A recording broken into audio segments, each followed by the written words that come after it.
জনপ্রিয় ও আলোচিত content creator Netrokona Ripon মিয়া সহজ সরল জীবনযাপন, বাস্তবধর্মী ও জীবনমুখী কথাবার্তার কারণে নেটিজেনদের কাছে দীর্ঘদিন ধরে জনপ্রিয়। সম্প্রতি তিনি একটি উদ্বেগজনক ঘটনার শিকার হয়েছেন।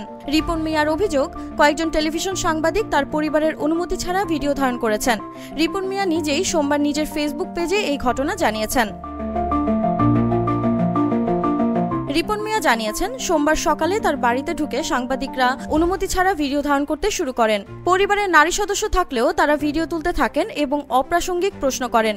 তিনি বলেন, এটি তার এবং তার পরিবারের মানসিক শান্তির জন্য বড় আঘাত হয়েছে। রিপন মিয়া আরও জানান, জনপ্রিয়তা বাড়ার সঙ্গে সঙ্গে নানা ধরনের হুমকি ও অনাকাঙ্ক্ষিত ঘটনার মুখোমুখি হতে হয়েছে। তিনি লিখেছেন, তার পেজ হ্যাক করার চেষ্টা, এমনকি ইন্টারভিউ না দিলে প্রাণনাশের হুমকিও পেয়েছেন।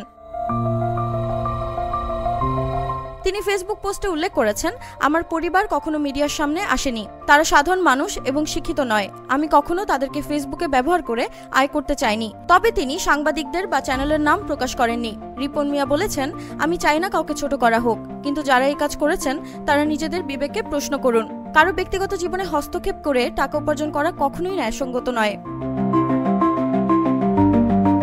নেত্রকোনা সদর উপজেলার বাসিন্দা রিপন মিয়া পেশায় কাঠমিস্ত্রি।